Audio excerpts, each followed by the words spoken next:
지난 시간 예수님의 제자인 요한이 그의 제자들을 예수님께 보내었습니다. 요한은 옥에 갇혀 있었습니다. 하지만 궁금했습니다. 오실 그이가 당신이오이니까 우리가 다른 일을 기다려야 하오리까 가서 좀 묻고 오라고 제자들을 보냈습니다. 왜 그랬을까요? 백성들과 무리들과 당시의 사람들은 예수님이 이 땅에 오시면 변화와 변혁과 혁명이 일어날 걸로 알았지만 아무 일도 일어나지 않은 채 세상은 그대로였기 때문입니다. 오히려 예수님께서는 왕관을 쓰시고 예루살렘 꼭대기에 올라가서 로마 정권을 타도하시기는커녕 가난한 자에게 복음을, 눌린 자에게 복음을, 병든 자에게 고침을, 억눌린 자에게 자유를 주시는 그 모습을 옥에서 요한이 듣자 그 마음이 너무나도 불편해서 제자들을 보내게 됩니다. 왜 하나님이 심판을 하지 않지? 왜 하나님이 놀라운 혁명을 일으키지 않지? 라고 말이죠. 그러자 6절에 우리가 지난 시간 보셨던 6절에 그러므로 나로 말미암아 실족하지 아니하는 자는 복되도다라고 예수님께서 말씀해 주셨습니다. 뭔가 특별한 일이 일어나지 않는다라고 할지라도 혹은 나에게 어려움이 생겨나고 왜 내가 옥에 있는데도 나를 건져주지 않으시지라고 하는 그러한 실족하게 하는 것들이 나에게 온다 할지라도 우리가 지난 시간 제가 여러분들에게 숙제를 드렸는데 하셨습니까 여러분? 2개 숙제 드렸는데요. 하늘을 두루마리 삼고 바다를 먹물 삼아서 그 하나님의 은혜 A4지에 기록하십시오라고 한 거 어디 한번 꺼내 보실까요? 그저 어찌요? 2번째는요, 우리가 한번 암송하자고 했습니다. 뭐였죠? 그런 게 있었나요? 로마서 8장이요. 로마서 8장이요. 그러므로 하나님을 사랑하는 자, 그 뜻대로 부르심을 입은 자들에게는 모든 것이 합력하여? 아시네요. 네, 모든 것이 합력하여 선을 이루시는 그 하나님, 우리가 함께 나누며 한 주간을 다시 오실 주님을 우리가 고대하면서 우리 힘을 내봅시다 라고 하면서 한 주간을 보내었습니다. 그리고 요한의 제자들이 요한에게 갑니다. 예수님 앞에는 무리들이 있었습니다. 예수님께서 제자들에게 의증을 묻습니다. 너희들이 왜 이곳에 있니? 라고 말이죠. 요한의 제자들이 뭔가 마음에 미심쩍은 것을 가지고 예수님에게 찾아온 것처럼 예수님이 무리들에게 물으십니다. 왜 왔니? 왜 있니? 그러면서 예를 주시는데요. 7절부터 12절까지의 말씀을 제가 잠깐 요약해 드리겠습니다. 왜 광야에 나가느냐라고 해요. 왜 이 광야에 나와서 서 있느냐라고 예수님이 물으십니다. 거저 나왔냐라고 하는 표현으로 흔들리는 갈대니라고 합니다. 흔들리는 갈대를 보려고 그냥 광야에 나왔니? 그냥 무심코 나왔니? 나온 의도, 목적이 무엇이니? 무엇에 관심이 있니? 라고 예수님께서 물으신 것입니다. 그러면서 이어지는 그 8절을 보시면 예수님께서 이러한 말씀을 하십니다. 부드러운 옷 입은 사람 보려고 나왔니? 예수님 혹은 세례 요한을 지칭한 거가 되겠죠. 부드러운 옷 입는 사람, 그 사람은 화려한 옷을 입은 사람은 궁전에 있다. 너희들 정말 나온 의도가 뭐니? 물론 예수님께서 몰라서 왜 나왔는지를 몰라서 예수님께서 물으신 것이 아닙니다. 반대로요. 그들이 나왔지만 다른 목적으로, 다른 의도로 예수님이 원하시는 그 바람이 아니라 주님을 알아가려고 하는 그 목적이 아니라 세상적인 그 바람과 목적을 가지고 나온 그들을 향하여서 예수님께서 그 의족을 묻게 된 것입니다. 그러면서 오늘 본문 12절에 예수님께서 그렇게 말씀을 하시죠. 천국은 침노를 당한다. 침노하는 자는 빼앗느니라 라고 말씀을 하십니다. 오히려 이들은 세례 요한, 예수님 제자였는데 의심이 있었네. 제대로 못 믿었네. 신앙생활 제대로 한 거 맞아? 3년 동안 제자 훈련 제대로 한 거 맞아? 말씀이 텅 빈 껍데기에 불과하구만 이러면서 세례 요한을 향하여 제자들을 향하여 조소하고 있었을 때였습니다. 근데 예수님께서 11절에 이렇게 말씀하시죠. 잠깐만 세례 요한을 흉볼 필요가 없다. 세례 요한은 천국에서 가장 큰 자다라고 이야기를 합니다. 왜 가장 큰 자였냐라고 했을 때 12절에 힌트가 있습니다. 그의 신앙이 이랬다라고 하는 거죠. 뭐죠? 침노예요, 침노. 조금 단어가 격한 단어입니다. 강렬한 단어예요. 우리가 이렇게 해석할 수 있겠죠? 천국은 침노하는 자, 뭔가 행위로, 뭔가 강탈하여서, 뭔가 강한 힘을 가지고 빼앗는 것, 남의 것까지 빼앗아야만 얻는 것이 천국에 들어가는 자인가? 라고 오해할 수 있습니다. 아니요. 그것은 죄의 프리미엄을 달아주는 꼴과 마찬가지입니다. 이 뜻은 바로 이것입니다. 하나님 나라에 들어가는 자의 몸부림입니다. 몸부림이에요. 이 침노라고 하는 것은 빼앗다라고 하는 것이 아니라 내 안에서 하나님 나라에 들어가는 이 은혜를 얻었는데 내가 이 은혜를 그냥 둘 수가 없는 거예요. 내가 이 은혜를 땅에 던져둘 수가 없는 거예요. 왜요? 제가 지난 시간 동안 계속해서 말씀드린 그 단어요. 거리낌, 거부감, 거리감 없이 나를 구원해 주신 그 하나님의 사랑이 너무나도 귀한데 내가 어찌 이 사랑을 잊고 살겠느냐? 내가 어찌 이 은혜를 망각하고 살겠느냐라고 하는 이 외침이 바로 이 침노입니다. 하나님 나라에 들어가는 자의 열망, 하나님 나라에 들어가려고 하는 이 몸부림 말이죠. 예를 들어 볼게요. 불이 난 곳에 한 사람이 갇혔습니다. 그런데 그는 평소에 차분한 사람이에요. 뭔가 일이 있어도 흥분하지 않는 사람입니다. 뭔가 자신을 불편하게 해도 언젠가는 이게 잘 풀어지겠지, 잘 되겠지, 지나가겠지, 또 좋은 결과가 되겠지, 어려우면 시간이 더 필요하겠구나라고 하면서 마음의 긍정적인 마음을 가지고 흥분하지 않는 매우 침착한 사람이었습니다. 그런데 지금 그는 어디에 있다고요? 불이 난 곳에 갇혀 있습니다. 그런데 자기의 성격이 부드럽고 침착하고 조용하고 느릿느릿하다라고 할지라도 어때요? 불이 난 곳에서 그의 성격 그대로 살면 어떻게 되죠? 죽고 맙니다. 뭘 해야 되죠? 격렬하게 그 자리를 박차고 일어나야 합니다. 어디를 찾아야 되죠? 탈출구를 찾아야죠. 왜요? 그것만이 살 길이니까요. 자리에 앉아있는 건 바보입니다. 불이 꺼지겠지? 바보입니다. 불이 줄어들겠지? 어리석은 거예요. 불이 난 것을 발견하는 순간 격렬하게, 맹렬하게, 재빨리 힘을 다하여 온순함과 차분함을 다 뒤로 한 채 어떻게 해서든지 탈출구를 향하여 가는 사람이어야 그는 살게 됩니다. 바로 이런 몸부림이에요. 살고자 하는 몸부림. 물론 우리는 천국, 은혜, 생명, 구원을 받았습니다. 하지만 그 신앙 안에서 나를 살려주시고 나를 붙들어주시고 나를 인도해 주시는 그 주님을 향하여 내가 남은 인생을 어떻게 살 것인가? 우리는 정말로 진중한 질문과 고민이 필요합니다. 어떻게 살 것인가? 나는 정말 주님을 향한 몸부림이 있나? 나는 주의 은혜를 갈망하고 있나? 하나님 나라를 소망하고 있나? 하나님이 주실 은혜를 기대하고 있나? 주가 베풀어 주실 능력을 간절히 바라고 있나라고 말이죠. 예수님께서 말씀하셨습니다. 하나님 나라에 들어가는 자는, 천국에 들어가는 자는 침노하는 자다라고 말씀하셨습니다. 그리고 다시 오실 주님을 바라는 자들은 가만히 살지 않는다라고 하는 사실이죠. 물론 세상은, 사탄은, 악한 영은 우리를 하나님으로부터 멀게 만듭니다. 관심을 두지 못하게 만듭니다. 주께서 사랑하시는 성도 여러분, 이 격분하는 이 시대 가운데 우리의 삶을 송두리째 절망으로, 고난으로, 포기로 몰아가고 있는 이 현실 속에서 하나님 나라를 갈망하며 사는 자로 묘사되고 계십니까?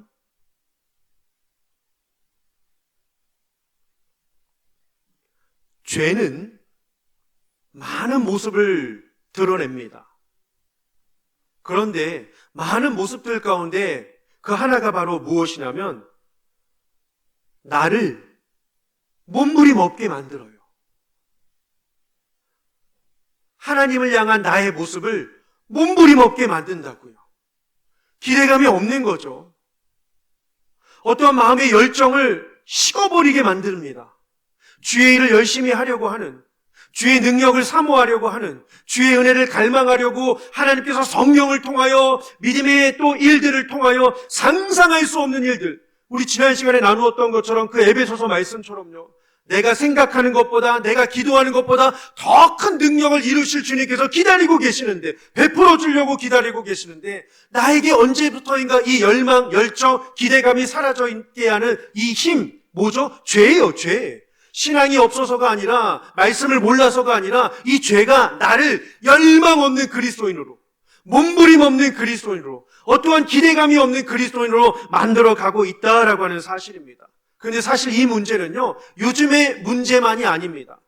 성경을 보시면 꾸준하게 이 죄악의 힘이 발동할 때마다 사람들을 건드려서 무너뜨리게 하는 이 힘이 바로 몸부림 없게 하는 죄의 모습이다라고 하는 사실입니다. 성경을 보십시오. 이 죄가 사람을 무감각하게 만드는 일들이 얼마나 많이 있는지 모릅니다. 성경은 계속해서 하나님을 보라고, 하나님의 말씀을 들으라고 많은 사람들을 보내었습니다.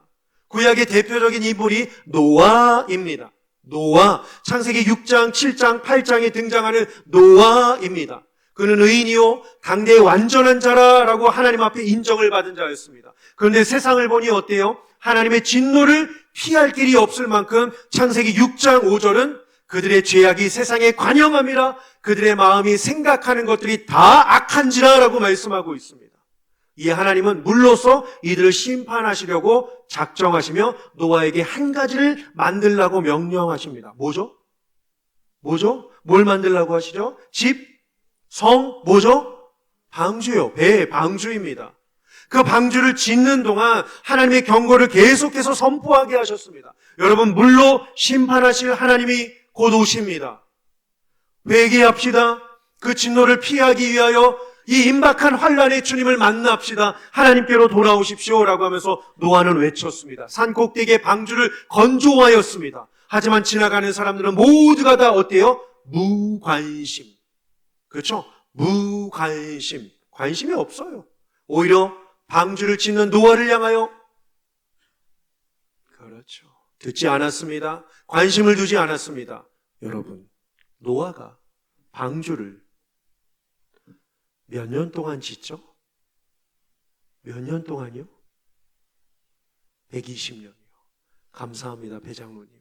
120년 동안 지어요. 오랜 시간 동안.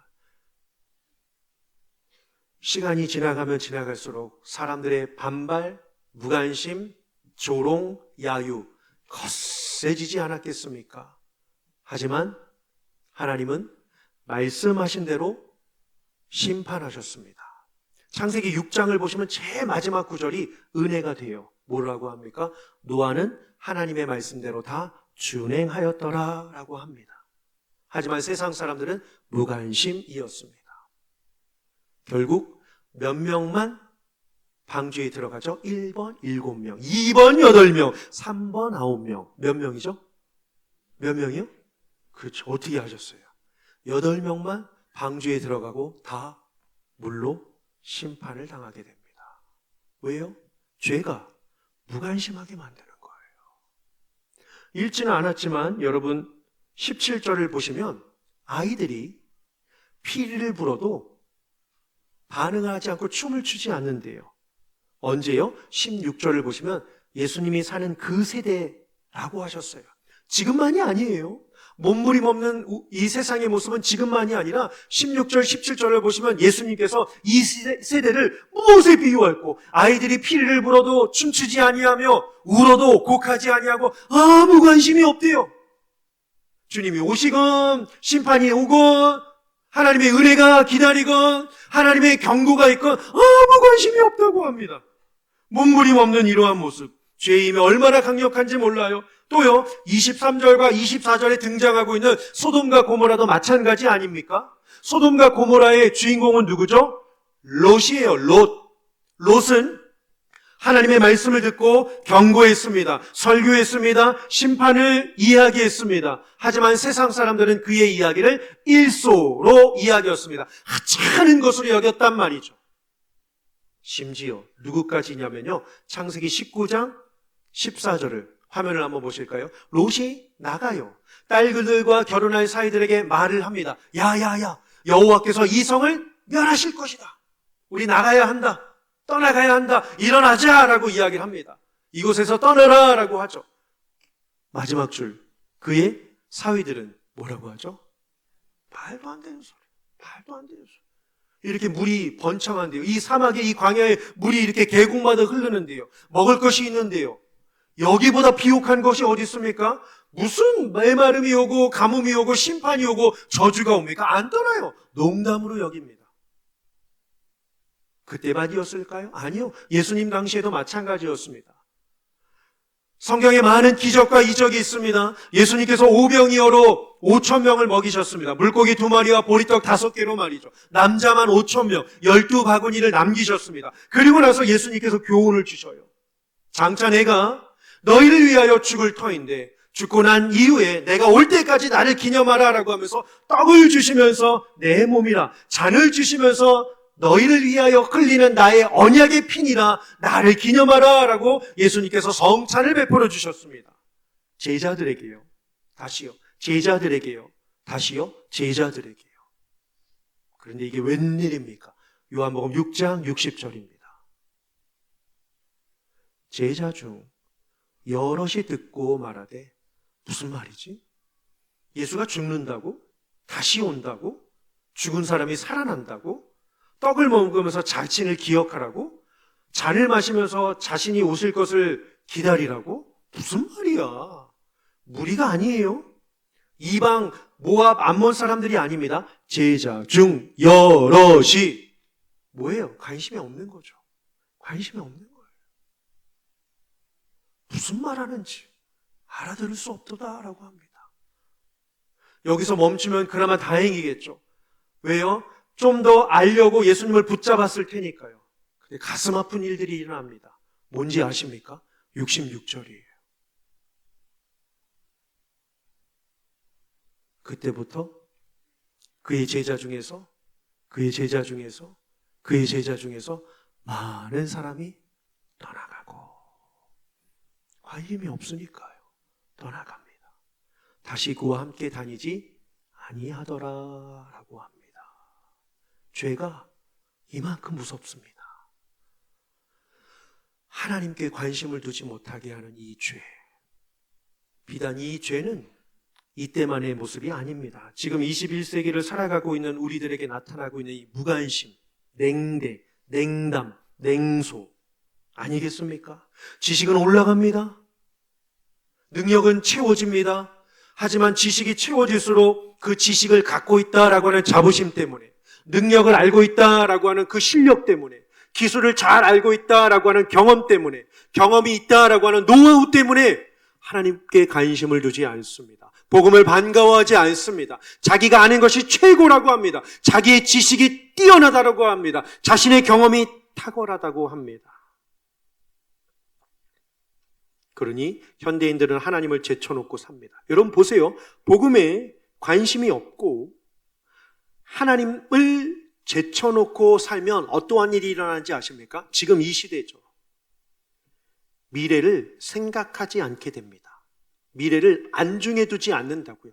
그저 현실만이에요. 지금 잘 살아야 되고, 지금 사야 되고, 지금 가져야 되고, 지금 있어야 되고, 지금 가야 되고, 지금 먹어야 되고, 지금 누려야 되고, 지금 소유해야 되고, 지금 경험해야 돼요. 지금 세상이 외치는 이 메시지를 보십시오. 지금이에요, 지금. 그러니 지금 이후의 삶, 미래나 죽음이나 무덤이나 천국에 대하여 운운하는 것은 원시적이라고 합니다. 거북스럽게 여깁니다. 바보 같다고 합니다. 겁 많은 사람들이나 교회 다닌다고 해요. 미련한 사람들이나 기도한다고 해요. 마음이 우울한 사람들이나 신앙생활 한다라고 하면서 기독교를 조롱하고 있는 이 시대를 보십시오. 그렇죠? 얼마나 안타까운지 모릅니다. 그러면서 자신들은요, 영적인 현실 관심 두지 않고 미래에 관심을 두지 않고 그냥 자기 중심적으로 살다 보니까 행복할 거다라고 이야기를 하지만 세상을 보십시오. 더 우울해요. 더 아파합니다. 더 슬퍼합니다. 더 절박한 환경에서 두려움과 가난과 고난과 실패와 좌절 가운데 살고 있는 이 시대를 보십시오. 전쟁은 더 많아집니다. 우울증은 더 심각해져 갑니다. 생명 경시가 팽배해져 가고 있습니다. 요즘엔 정말 가족도 가족으로 대하지 않습니다. 그렇죠? 부모 우습게 여겨요. 부부 내 마음에 안 들면 끝입니다. 자녀 돈이 필요하면 끝이에요. 직장 동료가 파트너로 여겨집니까? 얼마나 무서운 시대인지 모릅니다. 뉴스를 보기가 겁이 나요. SNS 틀기가 겁이 납니다. 다 사건, 사고, 비난, 조롱, 멸시, 험담, 어떻게 해서든지 짓밟으려고 하는 이러한 쇠퇴 속에 살고 있는 우리의 모습, 정말 무섭지 않습니까, 여러분? 어느 외국인이요, 대한민국이 이 세상에서 가장 살기 좋다고 합니다. 기자가 왜요? 라고 물으니까요, 답이 과간입니다. 대한민국은 새벽 3, 4시까지 마음껏 먹고 마시고 즐길 수 있는 안전한 국가래요. 치안이 그만큼 내가 하고 싶은 대로 내버려두는 안전한 나라가 대한민국이래요. 대부분의 사람들이 현재의 순간만을 즐기며 살아가고 있습니다. 왜요? 죄가 주는 무관심인 거죠. 그렇다면 복음에 대한 무관심이 하나님 나라 밖으로 머물게 하는 요인이 되었다라고 한다면 반대로요, 하나님 나라 안으로 머물게 하는 이 힘이 뭘까요? 죄의 무관심을 물리쳐 나가고 성도답게, 교회답게, 또 하나님이 원하시는 이 뜻을 가지고 살게 하는 이 힘이 뭐라고 생각하십니까? 오늘 엘리야 찬양대가 고백한 그 고백 찬송가 귀절에 힌트와 답이 있습니다. 호산나 찬미 소리 들리지 않도다, 이거예요. 반대로 생각하면 됩니다. 뭐죠? 복음을 외치는 거예요. 복음을 외치는 것입니다. 복음을 알리는 것입니다. 성도에게 가장 귀한 일이 뭘까요? 복음을 외치는 것입니다.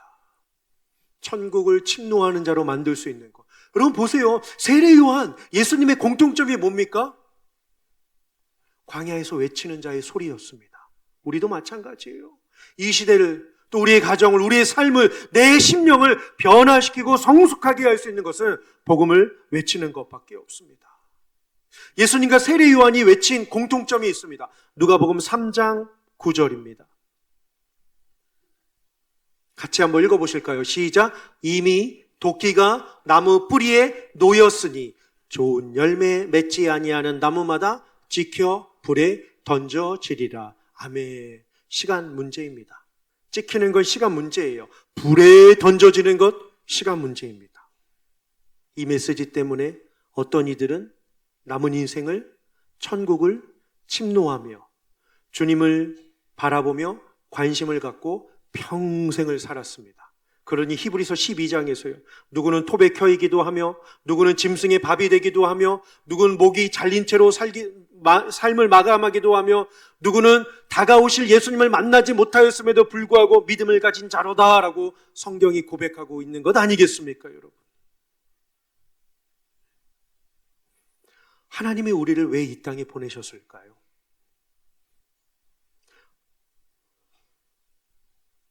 하나님이 왜 우리를 이 땅에 보내셨을까요?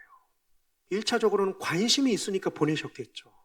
무턱대고 보내진 않으셨습니다. 그저 행복하게만 살라고 우리를 보내지 않으셨습니다. 보내셨다라고 하는 이 의미, 이 보내심이라고 하는 이 단어에는요, 두 가지 단어가 합성되어 있습니다. 생명과 죽음이에요. 그렇죠? 보내신 하나님, 생명의 하나님께서 이 땅에 보내셔서 이 땅에 삶을 살게 하시고 다시 그 하나님 나라로 들여보내게 하시기 위하여 죽음이라고 하는 이 두 가지 장치가 있습니다. 사람은 생명과 죽음이 있습니다. 우리가 하루하루 산다라고 하는 것은 뭐에 가까워지는 거죠? 죽음이에요. 오늘 찬양대처럼요, 그 예루살렘 저 천성 향하여 우리가 걸어가는 그 시간이 점점 다가오고 있다라고 하는 사실입니다. 1년이 될지 몰라요. 오늘 밤이 될지 누가 합니까? 내년이 될지 누가 합니까? 오늘 예배가 내게 마지막이 될지 누가 합니까? 겁을 주려는 것은 아닙니다. 자명한 사실이니까요. 살수록 죽음은 우리에게 점점 찾아오고 있습니다. 근데 성경은 우리를 향하여 죽음은 마침이 아니다라고 합니다. 뭐죠? 하나의 새로운 영역으로 들어가는 것입니다. 하나의 새로운 영역으로 들어가는 것입니다. 그게 뭐죠? 하나님과 대면하여 서는 것입니다. 요한계시록 20장 말씀을 한번 보실까요? 11절입니다. 요한이 사람의 미래에 대하여 확실한 예언을 환상을 통하여 받고 말씀으로 고백하는 장면입니다. 또 내가 크고 흰 보좌와 그 위에 앉으신 이를 보니, 심판주이신 하나님이겠죠? 근데 흰 보좌래요. 그 위에 앉아 계셨다라고 합니다. 땅과 하늘이 그 앞에서 피하여 간데 없더라. 이것은 뭐냐면요, 땅에 살건 하늘에 살건 거기에서 살았던 모든 사람들이 마치고 난 뒤에는요, 그 앞에서, 흰 보좌 앞에서 피하여 갈 수 없다는 거예요. 모두가 다 하나님을 만난다는 거죠. 12절이요. 또 내가 보니 죽은 자들이 큰 자나 작은 자나, 뭐로 크고 뭐로 작은지는 모르겠습니다. 명예인지 권력인지 인기인지 재정인지 세상에 어떠한 것을 가지고 크고 작다라고 하는지는 모르겠습니다. 생명의 기간인지 모르겠습니다. 하지만 이 말은 모두를 총체적으로 일컫는 단어입니다. 그런데 어떻게 된대요? 그 보좌 앞에 선다고 합니다. 책 2권이 있대요. 하나는 생명책, 이름이 기록된 생명책. 또 하나는요, 행위가 기록된 그 책이 펼쳐져 있는데, 마지막 12절 9절을 보시면 심판주를 만난다라고 합니다. 심판을 받는다라고 하는 것은 하나님을 만난대요. 13절도요. 다 보시기 전에 또 심판을 받고 하나님을 만난대요. 누가요? 자, 바다가 죽은 자들을 다 끌어온대요. 또 땅이 죽은 자들을 다 끌어온대요. 음부에 있는 자까지 다 끌어온대요. 죽은 자들을 내주고 죽은 자들을 내준대요. 하나님 앞에요. 그리고 14절입니다. 사망과 음부까지도 마지막 때 하나님께서 다 끄집어내신대요. 그리고 사망 불못에 던지신대요. 마지막 15절입니다. 그리고 생명책에 기록되지 못한 자는 불에 갇히게 된대요. 그런데 이때는 빠져나가고 싶어도 빠져나갈 수가 없다는 게 큰 문제입니다. 사람은 예외 없이 죽습니다. 그리고 또 하나 예외 없이 모두가 다 하나님 앞에 섭니다. 이 사실을 아는 자는 침노하며 삽니다. 주님을 갈망하며 삽니다. 왜요? 내가 하나님을 만나는 것이 죽어서 만나는 것이 아님을 알기 때문입니다. 그래서 감사한 거죠. 첫 만남이 멸망으로 떨어지는 선고를 받는 만남이 아니기 때문입니다. 이 얼마나 놀라운 은혜입니까? 그런 사람은 복음의 소중성을 인식하는 자가 되지 않겠습니까? 여러분 보십시오. 사람이 하나님을 떠나서는 결코 행복하게 살 수 없습니다. 그 길은 어그러진 길이라고 잠언은 말씀하고 있기 때문입니다. 필경 사망의 길이니라 라고 말했죠.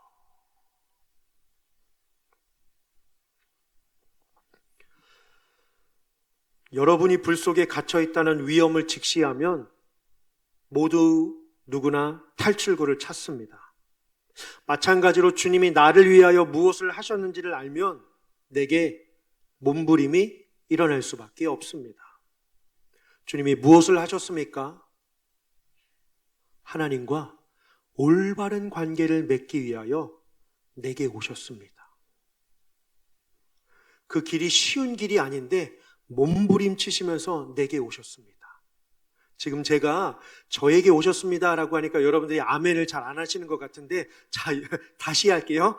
하나님과의 올바른 관계를 맺기 위하여서 예수님께서 여러분들에게 오셨습니다. 아멘입니까? 몸부림치시면서 오신 거예요. 그리고 죄로 인하여 형벌을 받으셨습니다. 대신 죽으셨습니다. 그리고 기쁨과 평강을 누릴 수 있는 하나님 나라를 선물로 주셨습니다. 그래서 세상에 살면서 기근이 닥치고 멸시가 닥치고 배반이 찾아오고 고난이 오고 병들게 하는 시련이 온다라고 할지라도 무엇도 우리를 하나님의 사랑에서 끊을 수 있는 것은 아무것도 없습니다. 믿으십니까? 왜요?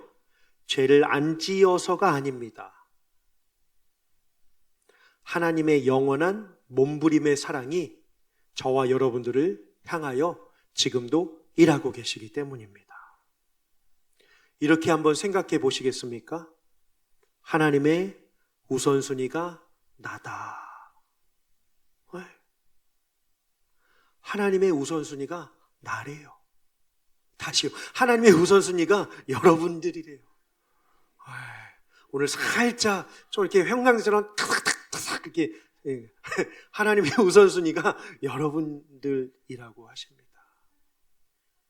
혹시 하나님 나라에 들어가는 입구가 이미 거저 주어졌기 때문에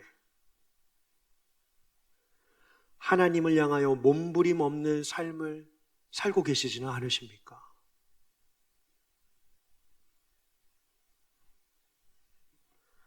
하나님이 아닌 세상에 몸부림을 치며 살고 계시지는 않으십니까? 지금 누군가는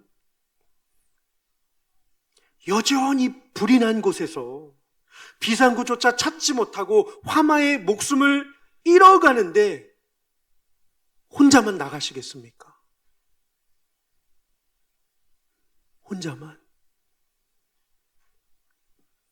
불에서 나오게 됐는데 여러분을 건져주신 예수님을 향해 감사와 사랑의 몸부림을 치며 여전히 살고 계십니까? 유치할 정도로 간단한 문제가 아닙니다. 잠시 동안 있을 세상과 생명을 얻었습니다. 그리고 영원토록 있게 될 영원한 하나님 나라와 영생을 얻은 것을 생각하면 생각할수록 우리는 몸부림치며 살 수밖에 없습니다.